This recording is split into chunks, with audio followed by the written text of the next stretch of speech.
ఇప్పుడు సోషల్ మీడియాలో ట్రెండింగ్ ఎవరంటే ఐబొమ్మ రవి అలియాస్ ఇమంతి రవి.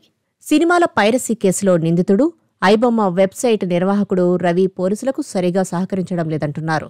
సినిమాల పైరసీతో కోట్లు సంపాదించి వివిధ అకౌంట్లలో దాచేశాడని పోలీసులు గుర్తించారు.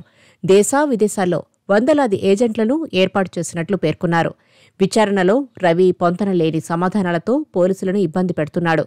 కస్టడీలో కీలక ఆధారాలు చూపించినా చాకచక్యంగా తప్పించుకునే ప్రయత్నం చేస్తున్నాడు.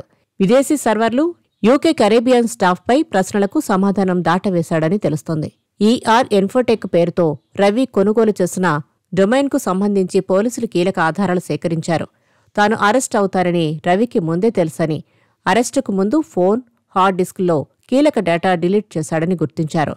ఐబొమ్మతో పాటు ఇంకా ఏం వెబ్సైట్లు, సర్వర్లు ఉన్నాయో తెలుసుకునేందుకు పోలీసులు ఎథికల్ హ్యాకింగ్ నిపుణులతో చర్చిస్తున్నారు.